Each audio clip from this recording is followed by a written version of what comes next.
Здравейте, аз се казвам Гери и се занимавам с изкуство от малка. Подвизавам се под псевдонима Гигата Артист и името ми е Гергана Табакова. От много години се занимавам с изкуство, рисувам основно животни и по абстрактен стил. Така ги виждам аз в своите сънища и в моите виждания.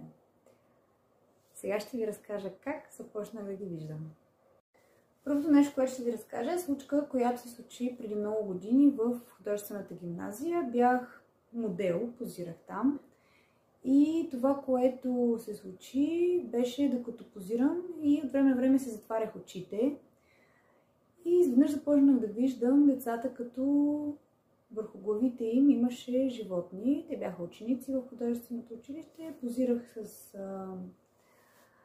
с дрехи, различен стил, обличаха ме интересно, за да може да има интересно рисуването. И в същото време аз виждах тях като животни върху главите им. Ето тук нагоре, все едно имаха портрет на животно, като това някак си не ме изненада. Когато започнах да си говоря с тях, им казах, че виждам животно на всеки, му казах какво е то. Те започнаха да се чудят какво може да е това нещо. На тях им стана изключително интересно, включително на преподавателката, при която позирах.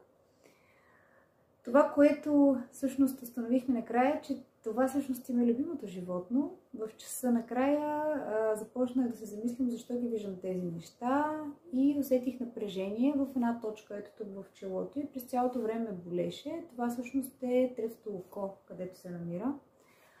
След това, излизайки от гимназията, на следващия ден продължи, започнах да виждам и хората като животни и започнаха едни сънища, които много ме навеждаха на мисълта, че животните всъщност са наши пазители, защото животното, което бях сънувала в съня си, дойде, за да ме успокои и да ми даде насока и на къде да вървя. Като аз бях доста разколебана, дали да се занимавам с изкуство, дали изобщо да продължавам да правя това нещо. Но някак си ходенето в художествена гимназия, ходенето при ученици ни даде някакъв стимул, че това е нещо, което би ме зареждало най-много. Продължих да рисувам и започнах да правя дори изложби. На една от първите изложби, които участвах, всъщност бях нарисувала един слон с много животни. Сега ще ви го покажа. Това всъщност е копия на картината. И тук са показани всички животни, като идеята на тази картина е, че всички сме едно цяло и че